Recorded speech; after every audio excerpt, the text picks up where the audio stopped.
Sound resumed. What's going on, everybody? Welcome back. So we're doing a very special stream today.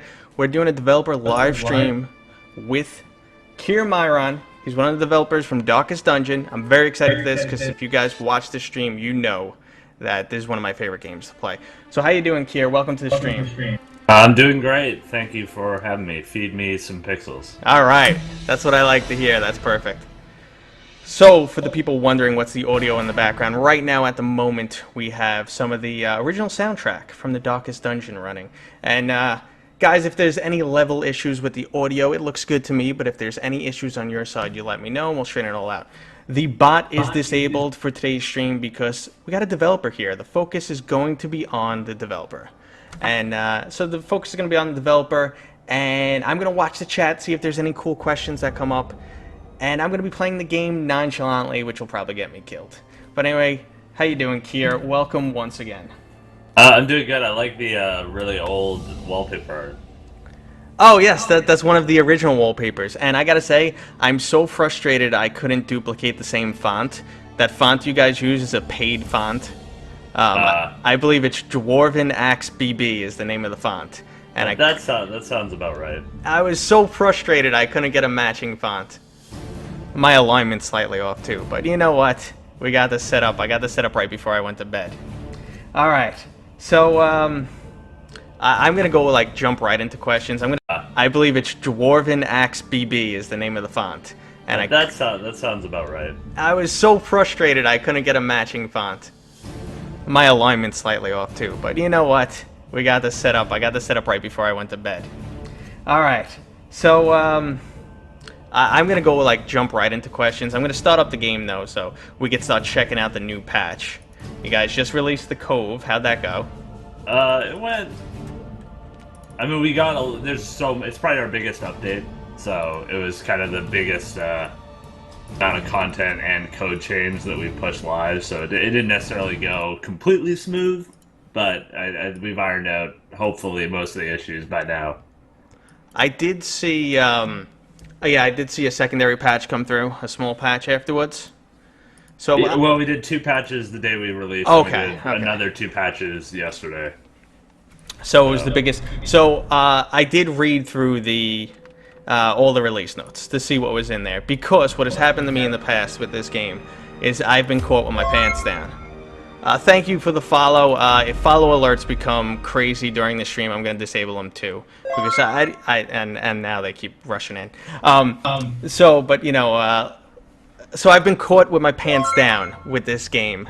Shutting off the follow alerts, guys. Sorry about that. All right, so I've been caught with my pants down in this game. Did not read the release notes. I've been following this since Kickstarter. I was lucky enough to get an early copy a week before. You guys gave out to press a week before. And that first night, I spent 2 hours just dying. I died in the tutorial, so thanks. Yeah, I mean, I like that you can die in the tutorial. Yeah, no, actually, I was really impressed with the game from the get-go. But what I was saying is, every time you guys release a big patch, not being up to date on the patch notes and not knowing the changes has really caught me off guard and got a lot of my veteran characters killed. Yeah, well, we're always there's always a few little changes that'll either help or hurt you, depending on your playstyle with pretty much every one of our updates. Yeah, I mean, there was a playstyle method that I had that was as cheap as can be, and happened to be stun locking the guys. Just repeatedly stun locking the guys, which obviously you guys have fixed. Yeah, well, I mean, some people are still doing something. We got more plans for the stun locking. It's just hard to balance how much time we want to spend focusing on exploits versus new stuff. Yeah. So I noticed the Cove doesn't allow me to bring low-level characters right now, and the majority of my guys are in for R&R, because you know how stressful dungeoneering can be. Yeah, I mean, we changed the quest generation logic a little bit to now it's related based on what your roster's made up of. Okay. So we're actually generating the quest based on the percentage of heroes you have. I could see that being definitely helpful because you know, obviously you can't be running low levels with level 6 characters. So that does make sense. Yeah. And we also now guarantee that you'll have at least one level 1-1. You can always run a new quest. So guys, just to give you a little background of Kier, because I'm looking at the chat, I'm trying to keep up with it. So Kier is one of the developers for the Darkest Dungeon. You guys have about, if you include, I guess, audio and voice acting, like an 8-man team. Is that correct? Yeah. I mean, we have 6 people full time, and then I mean our audio guys do a bunch of work. But they're a group of 3 that kind of mix up the tasks, and then we have the musician and the narrator. I'm just gonna run an average little mission here before, so my guys get out of R&R, and then I'll run the code, so you guys can check it out. Yeah. I don't feel like losing my guys, you know, or getting everybody beat up. Let's just take the usual suspects. Alright, so yeah, I mean, just to focus back on. So you have a 6-man team, and then plus audio and voice acting. Now, generally, what tends to happen to me playing this game a lot. Oh, I don't have enough for provisions. What tends to happen to me a lot is I'm talking to the stream and I get myself killed. I make every type of stupid mistake possible while talking to the stream. Yeah. And it's just because I like to keep it moving and everything like that. But I've made every stupid mistake. But I'm going to try my best to not focus on the game, focus on what's going on with the chat, focus on what you're obviously saying, and keep the focus on your studio, which is Red Hook Studios, and this excellent game, Darkest Dungeon. Well, I mean, because of the way we're doing this, there is a slight delay, so I don't even think I could help you if I could. Oh, no, that's completely fine. You know something? I've had people come and backseat game me so much. It's just the whole, and which is fine. It's just the whole aspect of this game takes concentration, and while I'm sitting here just talking up a storm, I can't concentrate, and I walk into traps. And last time I was streaming, I accidentally took a level 0 on a veteran mission because I was talking too much. That was embarrassing.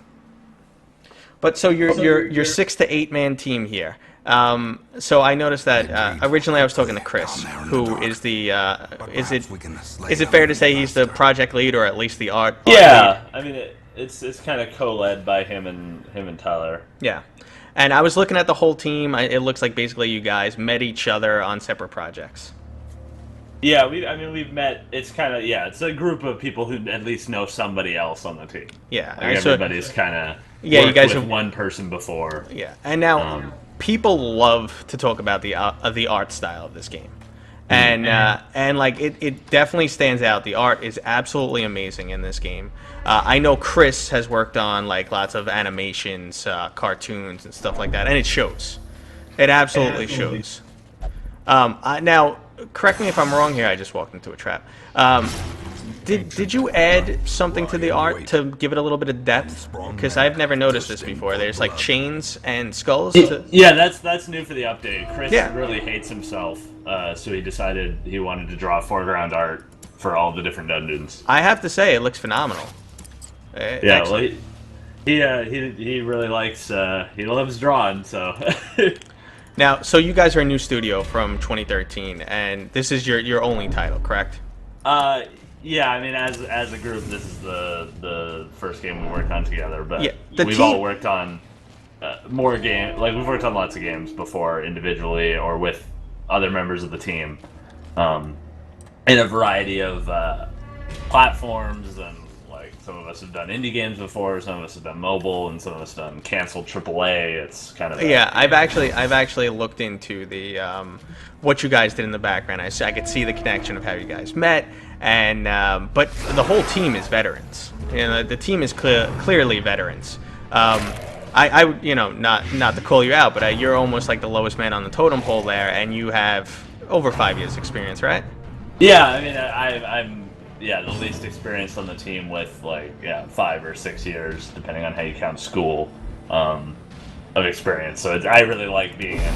I mean, I've only worked on projects where I'm one of the younger or least experienced people on the project, so kind of what I'm used to.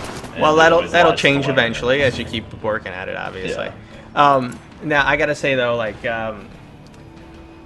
going back to the fact that the team is veterans does show. You could see there's a attention to detail here. But what I always wonder about, when you guys got together, did you know this was the game you wanted to make? I mean, when the game was kind of explained to me before, like the game was thought of, or the concept was there before the team was really built. Like, it was an idea that Chris and Tyler were kind of batting around over multiple years, waiting for the right time to make. So when they started to try and form the team, they were coming with a pitch that is pretty close to what we have here, and that's what sold me personally on the project, was just this pitch of a stress-based RPG where they're acting out on their own. And I gotta say, it's a great, it's definitely a great concept.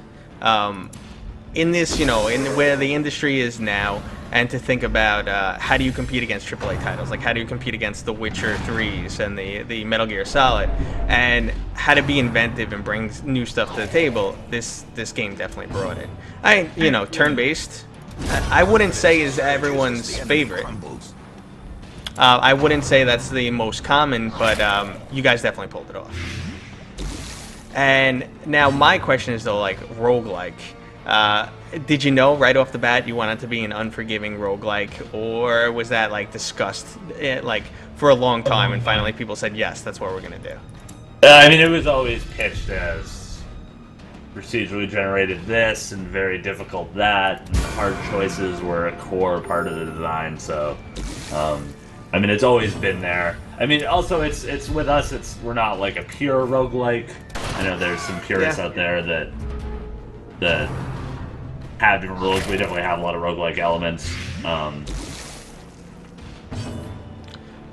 mean, that's always been in the forefront of what we wanted to make. Just so the chat knows, guys, I am following the chat. So is Kier. I am looking at the questions every once in a while. If it's in line with what we're talking about, I will bring it up. At the same time, I have a list of questions, and if I see something that's similar that I plan to already ask, I'm not just ignoring you guys. If you notice, there's a ton of chat there, so it's impossible for me to keep up with everything. But we'll do our best. We'll get as many questions answered as possible. And a little bit later in the stream, what I'll actually do is maybe hand it off to you guys, and we'll have Kier directly answer you guys. So, yeah, I mean, the art, staying on the art for a second here, I noticed the corpses are updated too, which is cool. But this is all hand-drawn, correct? Yeah, I mean, I really like the way that the art turns out, because Chris does all the static images, so he draws everything without animation, and then we have a technical animator named Brooks Gordon, and he brings it all to life.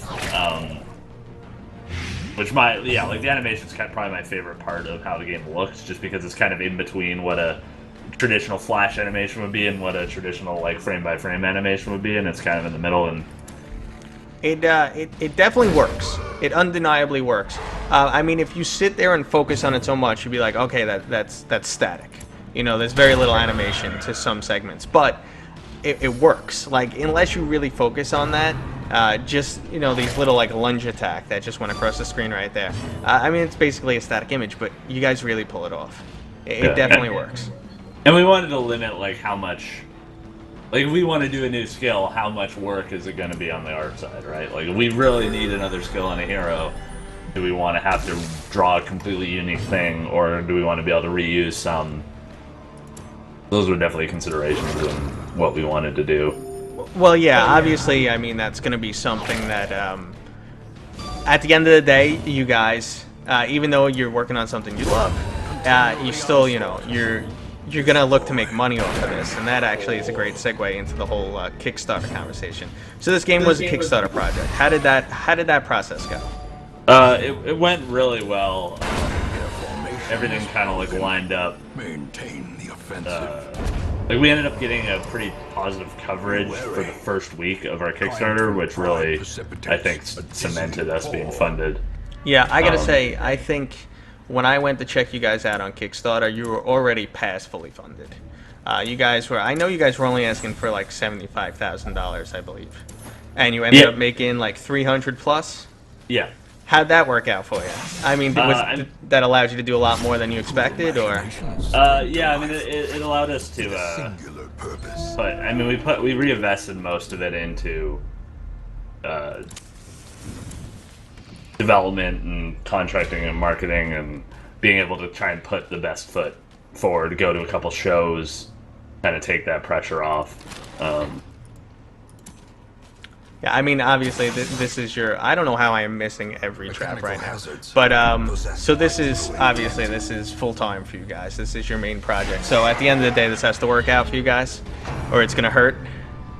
No, I mean, I think... Like, I think at this point, because early access has done well, we're focused on just trying to make the game as good as it can be.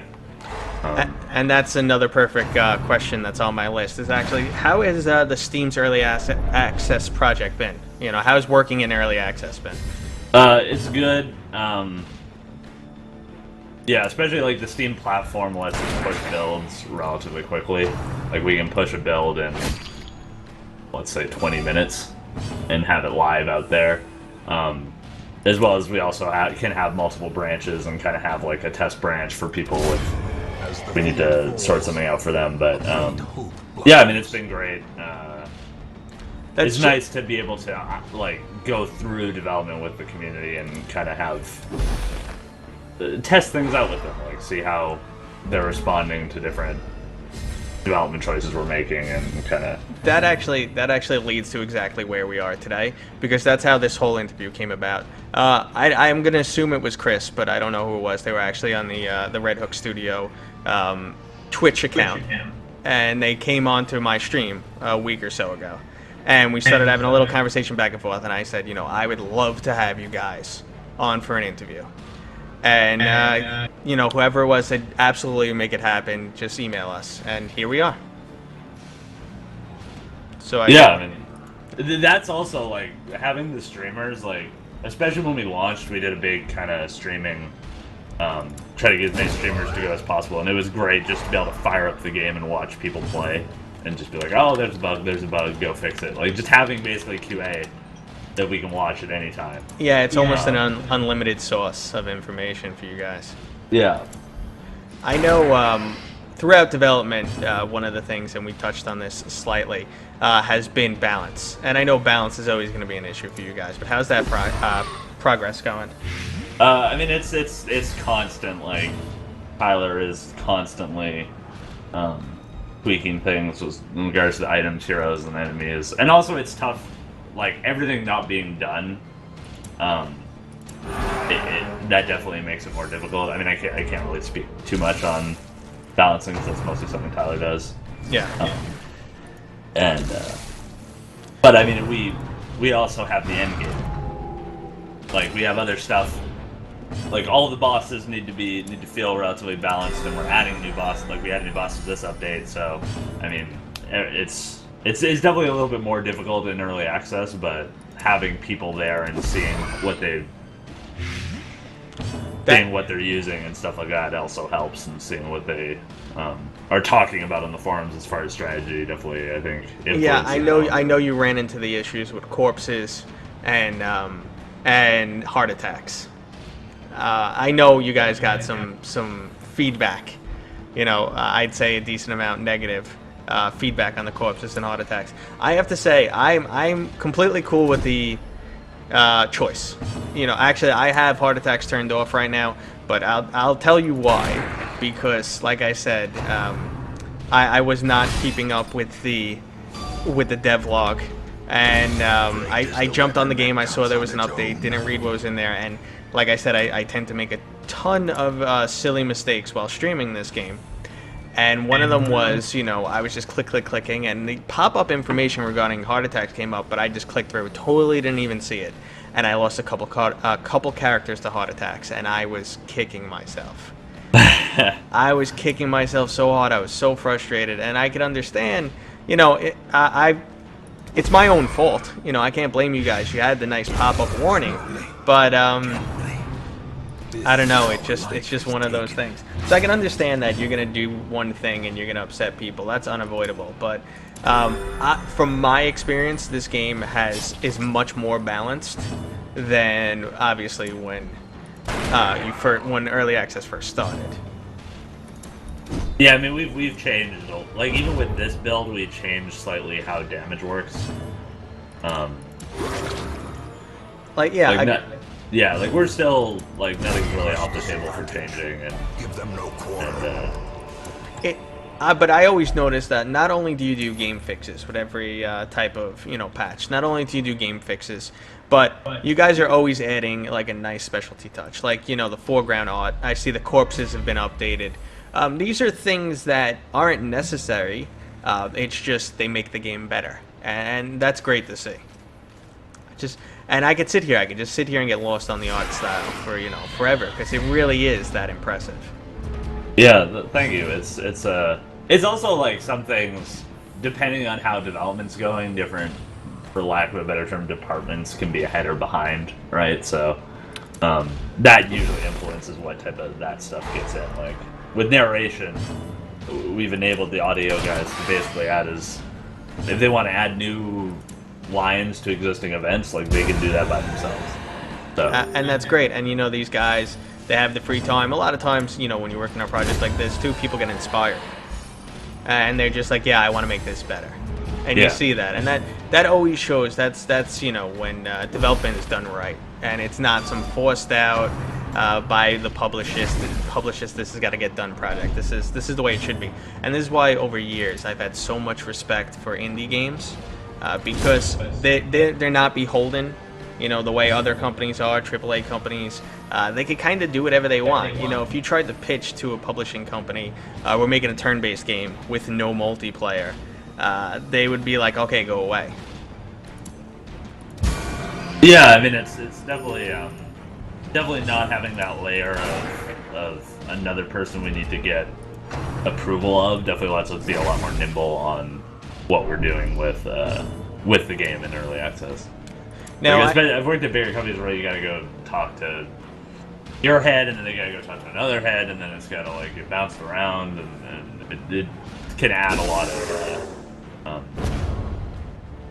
delay to anything getting done. Yeah, I could see it also infringing on artistic choices. Like, I mean, there's two examples that I always like to bring up. Like when EA purchased BioWare, you see, not that BioWare was a small company at that time, but when they got purchased, you see, like, I don't believe Mass Effect 3 would have had multiplayer if EA's hand wasn't in there. It felt like EA forced multiplayer in the game, because every game has to have multiplayer. And at the same time, they pushed up their development scale. They cut it back by, like, 6 months to a year. These are things that don't work well for the product. Maybe they work well as a business, but don't work well for the product. Yeah, I mean, it's also tough because like that time was such a worry about used games for those publishers, and with digital, that's less of a concern. So yeah, like they used to have those things you had to punch in to get online, and then you'd have to pay to get online if you bought like a used copy of a game. So. Yeah, well, I mean, piracy is an issue that could go on for days and days and days. It's nice to see when, you just, like, a lot of times when a developer does the right thing, I think the community, especially the PC community, respects that, and they're more willing to just be like, oh, well, I'm not going to pirate this game because I respect the company. They're making the right choices. It's okay. Yeah. It's okay if you don't have anything to add to that. Yeah, I mean, I think piracy is hard to fight. It's impossible. I mean, it's really impossible to fight. It's really just like shaping the mentality out there, because any DRM is going to get beat. So it's one of those things. But I wanted to focus a little bit on your actual role in development here. I looked up, so basically you're listed as like the programming generalist. So yeah. you jump in on whatever needs to be done. Yeah, well, we only have 2 programmers. And for most of the project, we've only had 2 programmers, so remind yourself that overconfidence is we kind of take killer. Little sections of the game or big sections of the game, and kind of fade.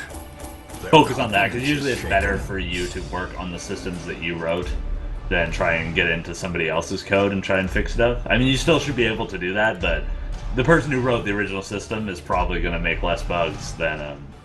Absolutely. I mean, I have a programming background. I went to school for computer science. So I have a programming background, and we were slightly talking about some of the stuff I work on before the stream started. That I do like the back-end programming for this crazy Pixelnator bot we have, and I still do some programming in my office, but it's pretty much like SQL database programming and some GUI work and stuff like that. Nothing as complex as the Darkest Dungeon, but I know the whole nuance of looking at someone else's code. Yeah, it's and also like we've had like programmers that left the project, or programmers that are contracted on the project. So I mean, we have people who aren't around to work on their system, so you need to kind of be able to get in there and see through their lens of what they were trying to do and be able to fix it up or add to it. Or now, someone popped the question: does this game have any type of goal at the moment? I mean, it's not a complete game, so obviously there's no end game just yet. So the early access process has been rolling out, and like I just said, they just released the Cove, which is a new addition, so it's a new area to explore. Which I noticed the Cove has just upgraded. I see your little change here. So I was able to take veterans on this a second ago, and now it is upgraded to champions. Which, man, I don't want to take champions on this mission. It's a short mission. We'll try it, and if I lose, guys, it's all in the name of the stream. Can you draft some throwaways? Oh yeah, I think I have some room to draft. Yeah, so just draft some throwaways. To fight the abyss. Yeah, look at this. This might be a bug. I mean, maybe we need to look into it because you have the other dungeons maxed, but you're getting the most difficult quest on the new dungeon. Yep. You know something? This is for science. We're gonna do this for science. But speaking of speaking of the end game, this is one of the things I'm most excited about as far as what we're doing in early access is that we're keeping the end game, which is the Darkest Dungeon. You can see at the top of the map. Yeah. That is going to be only available during final release, and it's going to be something that you're going to need multiple parties of max level people to complete. So we're hoping that people in early access build up these rosters of high level characters, and then they're all going to go at the Darkest Dungeon, which should be the hardest and most unique dungeon, and try and figure out the end game and finish the end game once we do our final release. Continuously cry as they lose their characters that have taken them hours upon hours to level up. Yeah. And the other thing is, we're not going to say anything about the Darkest Dungeon. Like, we're not going to help people. We're not going to... That's fine. Like, it's going to be trying to be like a complete blackout, and people are going to need to try and solve that themselves. You could just expect a few emails from me, because now I've been in like that, so... Yeah. Don't worry, I won't share anything. We're going to respond a lot with not a bug. Or as designed. No, you were meant to die. I could only imagine what you guys have in store. My problem with my higher level characters is I have no dedicated healer thanks to heart attacks. You know what? Like I said, this is for science, so we'll see what happens. Yeah. I brought him, so yeah, we lose a character here. Just feel a little bad on the inside. Well, just get your loot up, and then it'll be fine. Yeah, we'll see what happens here. Oh man. Yeah. Yeah, no, I'm probably gonna lose somebody, but it happens. That's what this game is all about. Alright, let's see. I'm gonna over provision a bit, and obviously you'll probably see me make stupid mistakes, and just ignore that. My focus is on you, not on the game. Alright, let's go on. Let's see. Now the psychological aspect of this game, that's something you don't see in any other game. Where'd you guys come up with that? I'm not 100% sure. I mean, that was always it was always built out of the idea that if you went and killed skeletons for a living, you're not gonna come home and be just fine with yourself. You're gonna be kind of messed up in these traditional fantasy settings. Yeah. Now my only argument against heart attacks was the whole fact that if you're brave enough to go into these dungeons and fight some of these creatures, then I don't think you would have a heart attack. I think you'd make it out. Maybe you'd cower in fear and wet your pants, which does happen. Your characters, you lose control of them and stuff like that. But a heart attack, I just thought was a bit much. Maybe go catatonic. Yeah, I mean it's stuff we're still thinking about, but it was built out of people that were completely afflicted and not worried about stress. They were like, whatever, I'll be completely crazy, I'll just take all these stress hits. And we have some monsters that only do stress damage, so it kind of allowed us to have another level of threat other than just physical damage. Yeah, and you see that in different areas the threat is much higher in regards to stress damage, and then some areas it's much higher in physical damage. Yeah, you see that. And you know something, those changes came out over time, and I gotta tell you, every time you guys made those changes, they caught me off guard. Like, whenever I thought I had a handle on the Darkest Dungeon, it just kicked my ass. It really did. So, now you guys also did expand onto the PS4. How'd that go? Well, we're working with another studio to help with the PS4 and Vita version, and we've started working on that. But yeah, there's more work on our side we need to do. Like, I think we need to do controller support before we can fully give it off to them. But they've started doing the kind of base stuff and getting it working on the dev kits. And stuff like that, is it a huge impact on from a programming standpoint, or has it just been less than you expected? More. Well, I mean, it's handled by the other. Oh, so they're completely handling it. Again, outsourcing. It's something we're outsourcing, but so we can focus more on the core development. But the way we programmed it shouldn't be too bad. Just because we're using like OpenGL, which works on the PS4. Yep, works across the board. Yeah, except for the Xbox, I believe. Oh. But, well, of course, thanks Microsoft. Yeah. But I mean, I talking to like a lot of graphics programmers I've met and talked to, like they prefer working in DirectX. So it's kind of a weird, like, the tool set's better, but you have way more options to use OpenGL.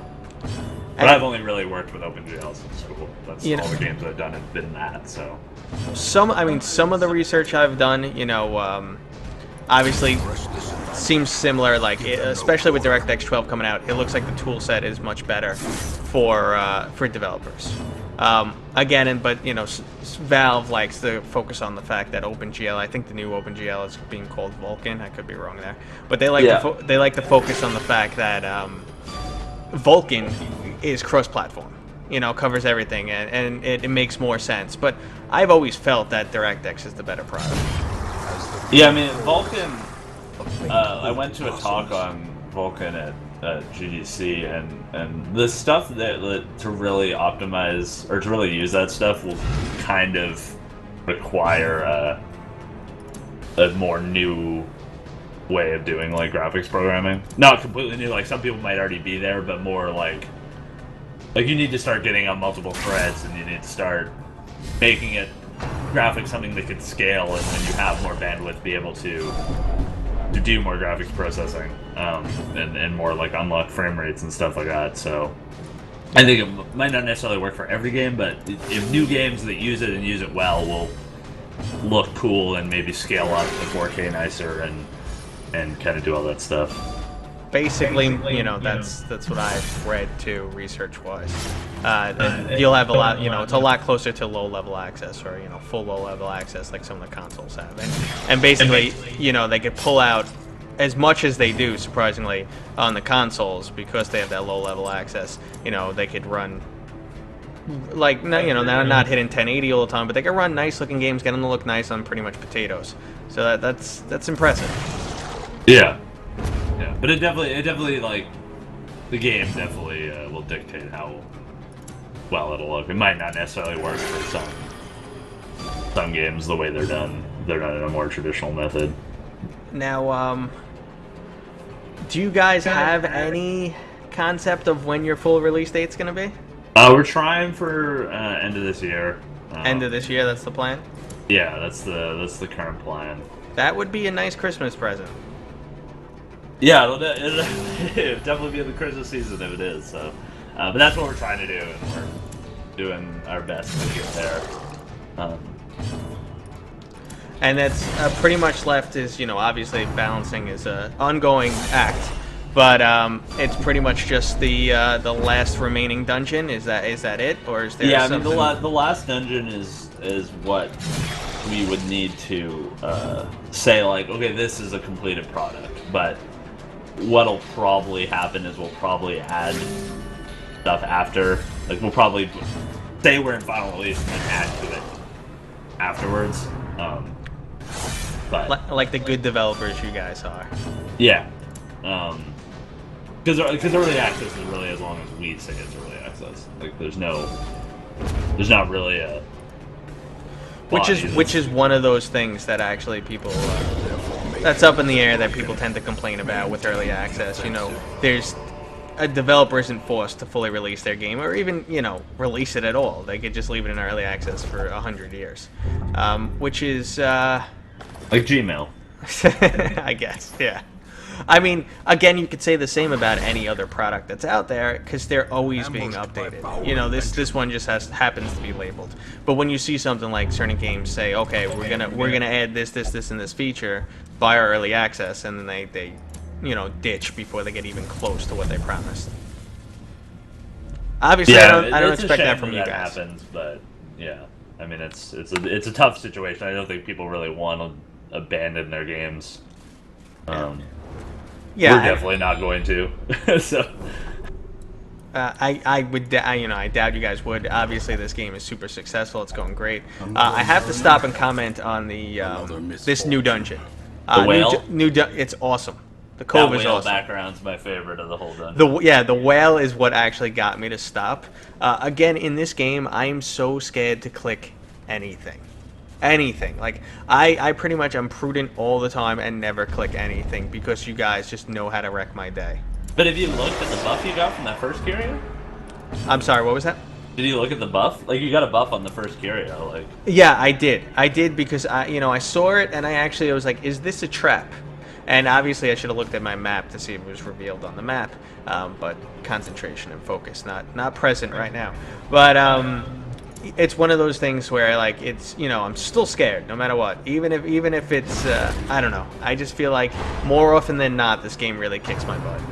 I mean, we want that to happen, and also, like, if we notice an exploit, probably what we're gonna do is try and kick your butt for it. Like, Nice. Yeah, I like I said, the game always. I've really enjoyed the early access process because the game has always thrown something new at me, something unexpected.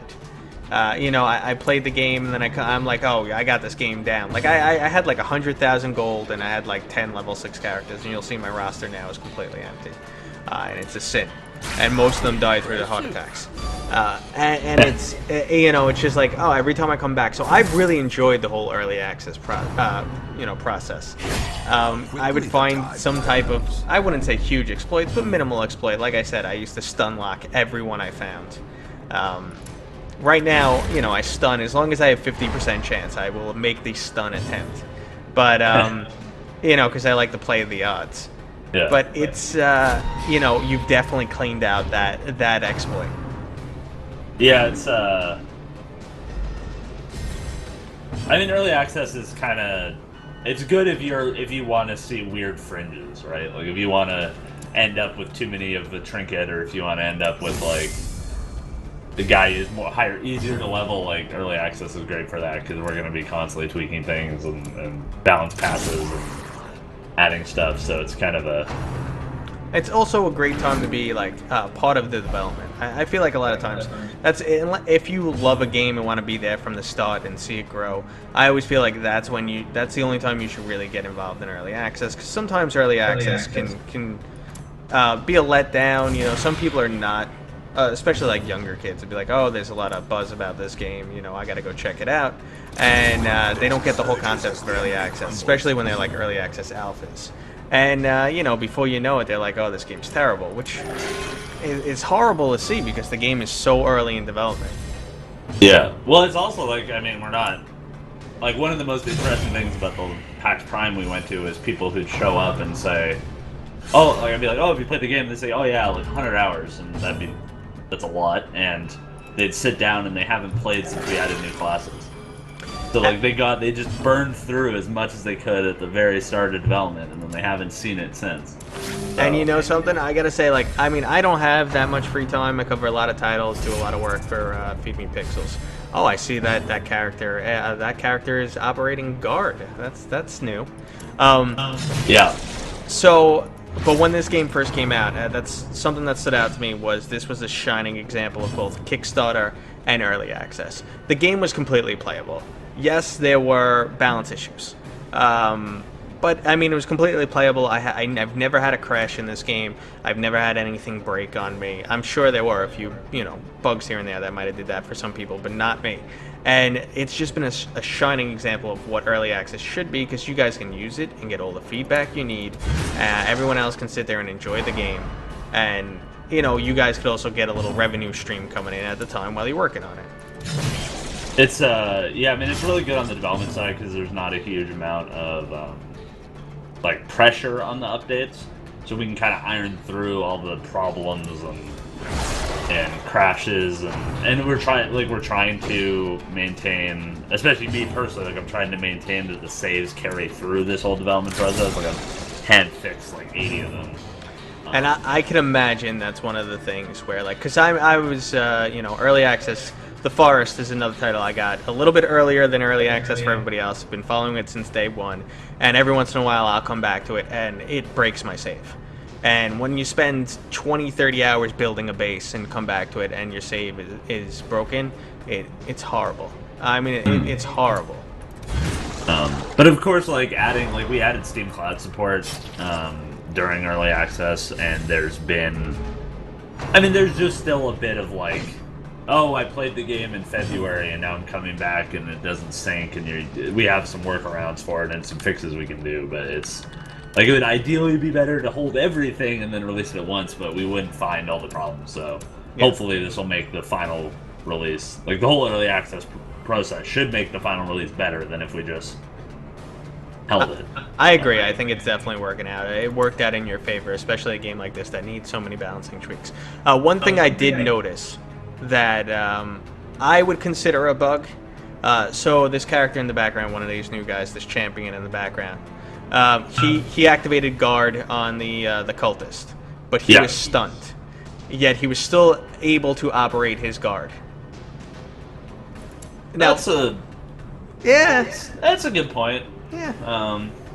I'll add that to the task board. It's a consideration. You can play that either way. I actually expected him not to guard because he was stunned.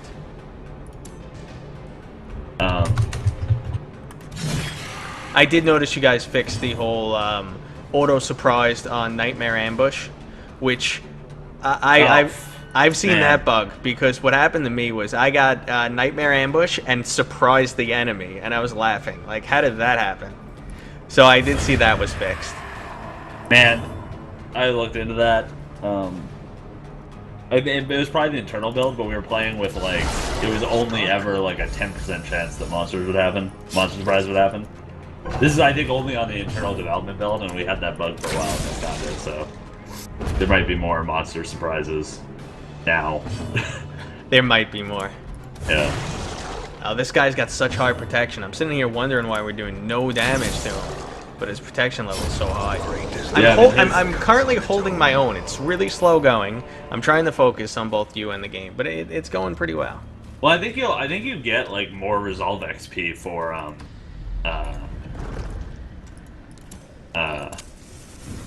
finishing a more difficult quest than you really should be on. Might be wrong with that. Or it might be dungeon experience.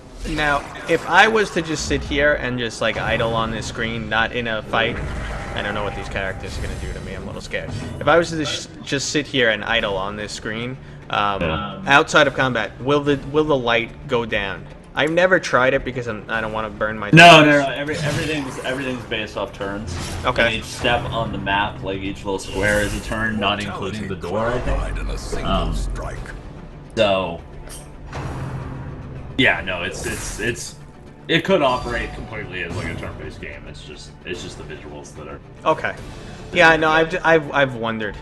This guy's got The only some- stuff would be like stuff like barks and pop text, like their dialogue and their pop texts and stuff like that. That stuff updates in real time, but that's just displaying information to the player, not actually doing any. Not knowing what's in store from these characters, I'm sitting here wondering, should I be healing more? My health is kind of okay. I don't know if these guys are heavy hitters. Have you fought the shaman before? No, this is actually my first time in the Cove at all. The shaman's a special. Him at well, you're not gonna see he died, but he's one of the monsters that can actually heal as well as buff the other Okay. monsters in his party. So him and the Octo Tank are both kind of new monster mechanics that weren't around before. Yeah, I did start seeing some of them, and you know, it's always, like I said, it's always one of those things you don't know exactly what to expect. I'm just wondering, you know, when is the best time to heal? Because, you know, like, I want to keep my character health up for when one of those monstrous hits comes around.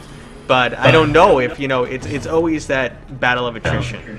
You know, I mean, go ahead. I'm well, I sorry. was just gonna say, I think you should have these guys covered. Yeah, you think I got this? I would probably feel comfortable healing. Like your man at arms should be able to deal with them. Good to know. Good to know. I do see all the corpses have been updated. I think I might have mentioned that already, but yeah, it looks that was good. Another one of those. Chris thought he didn't have enough work to do, so he's like, "I'm gonna draw another art asset for 80% of the monsters in the game." So, it was... Yeah, no, they look great. It really adds something because the corpses, and now, you know, even if you love or hate the corpses, you could at least enjoy the artwork. You know, you could be like, oh, that looks cool. And that's what this game, a lot of this game is about. Like, you look at it and you're like, oh, that's actually really cool. Precision and power. I'm glad I'm not embarrassing myself in this run through right now, so Success I'm happy so about that. clearly in being Yeah, no, you should be able to finish the quest, no afflictions. Yeah, next, that's right, because next run I'll just, you know, get trampled by somebody. So, people in the chat, you know, I have not been ignoring you guys. I've just been going through some basic questions I had. I got one more thing I wanted to throw at Kier, and then we'll throw it off to you guys for some questions. But someone brought this up to me, and I thought, you know, it's just something I should definitely let you guys know. Someone said, I wish they made a action RPG Darkest Dungeon game. This art style, you know, with a playthrough kind of like, I guess, Castle Crashers. And I was like, oh my god, that's a phenomenal idea. I was like, that would be another game I would love to play. Yeah, I mean, it would. I mean, it is a different skill set. I mean, I think we could do it, but I mean, it's definitely a lot more tuning in the sense of feel rather than like right now we're dealing with like, huge amount of stats and stuff like that for each hero and each monster and each trinket and stuff like that. So I think that focus would be more on how the game feels if we were to do that. Speaking of beat 'em ups, though, we are good friends with the Viking Squad people. I don't know if you're aware of. Yes. I don't know if you're aware of that game. Yeah. But you're looking for a beat 'em up, indie beat 'em up with Yeah. all team and great art. Like it's. No, wait. It's one of those. This is. I'm sorry. What's the game? The name of the It's game? called Viking Squad. It's a lane-based beat 'em up. Oh, okay, So it's okay.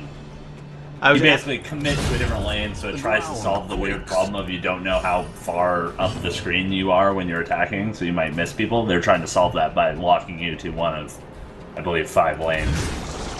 All right. That's actually, yeah. I gotta look into that. I was Three actually player, thinking. local. I was thinking of a different title that was supposed to be released but got delayed, but which was Zombie Vikings, which is like a cast. Holy shit! As life ebbs, Oh, you Oh, got no Revenge. warning there. emptiness reveals Oh my god. Oh man, that was ugly. Holy crap. Oh, I did not know that was coming. Well, lesson learned. Well, what can I do on that one? Shit, man. Lesson learned the hard way. Yeah, you gotta. You definitely got to deal with him within his 3 turn. Well, now we know. Well, you know, that's. I was watching a streamer and they had the shaman buff him before he did the attack, so he did like an extra 50% damage Oh, that's just horrendous. On that explode. I mean, this is the last room, so I wouldn't retreat. People are saying run away in the chat, but People are saying run away. Nah, listen, we're here. We're here for the long run. you got him stunned. There's a good chance I could still die, but we'll see what happens. But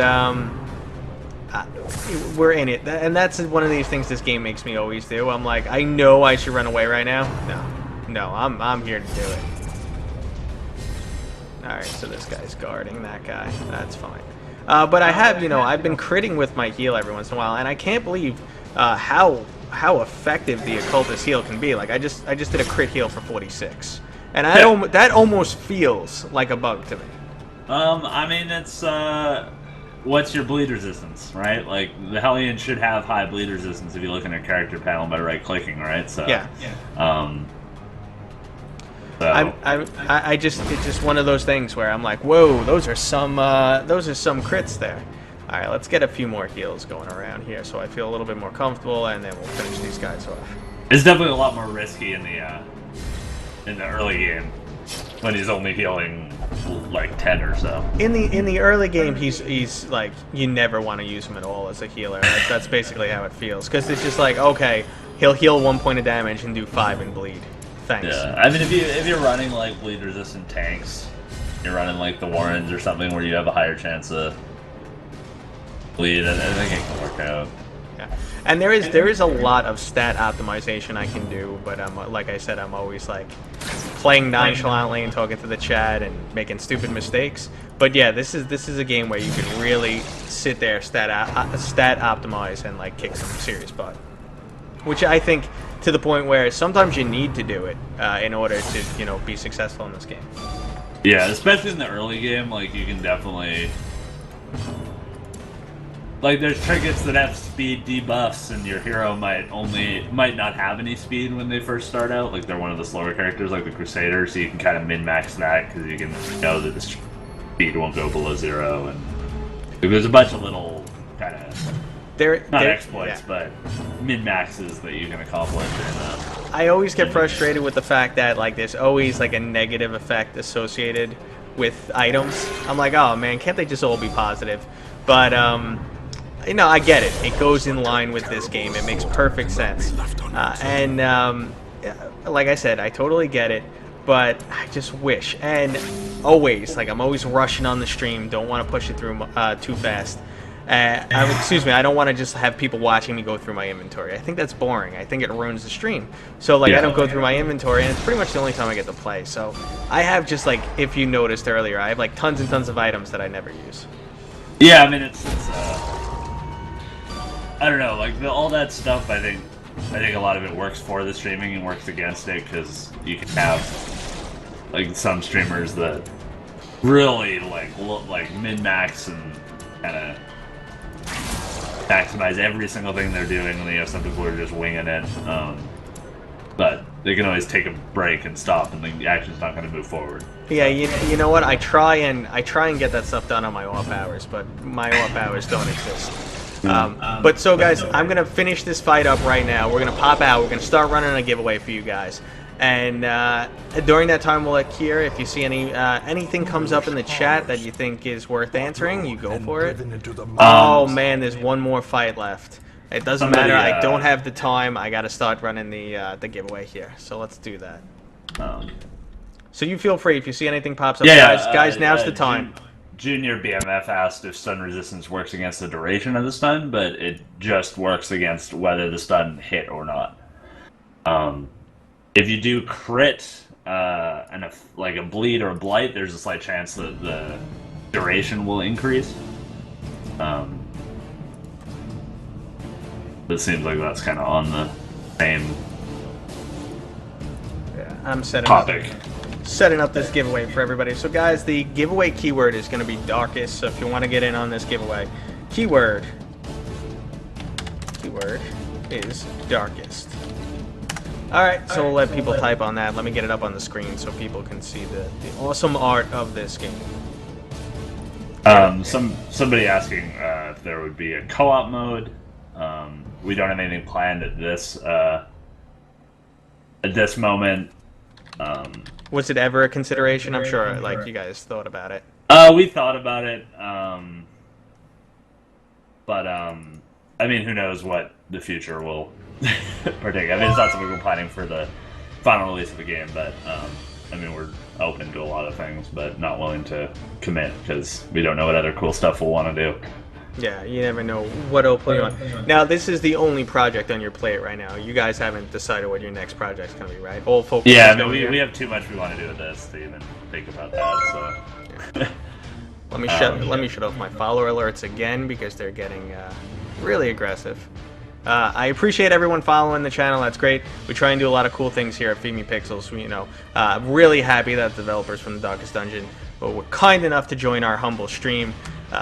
You know something? I am a huge supporter of their game. I think it is totally worth $20. You might even, you price it even higher, but don't do that now because you'll piss people off because I said that. no, it's not going. It's not going up in price for like in early access. It's not going up in price. That's all I'll say. Yeah.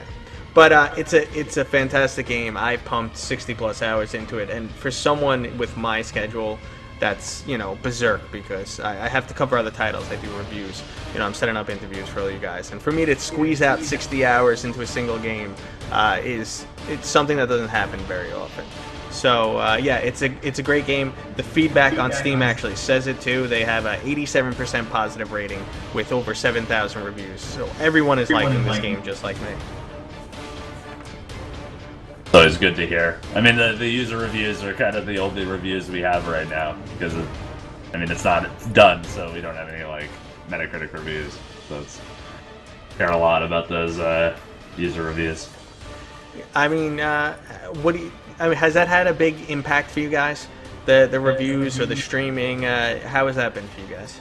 I mean, we definitely notice it. Like, we're definitely like when we get like surplus and negative reviews, we'll definitely notice and see what's in there and see what's happening, and that as a form of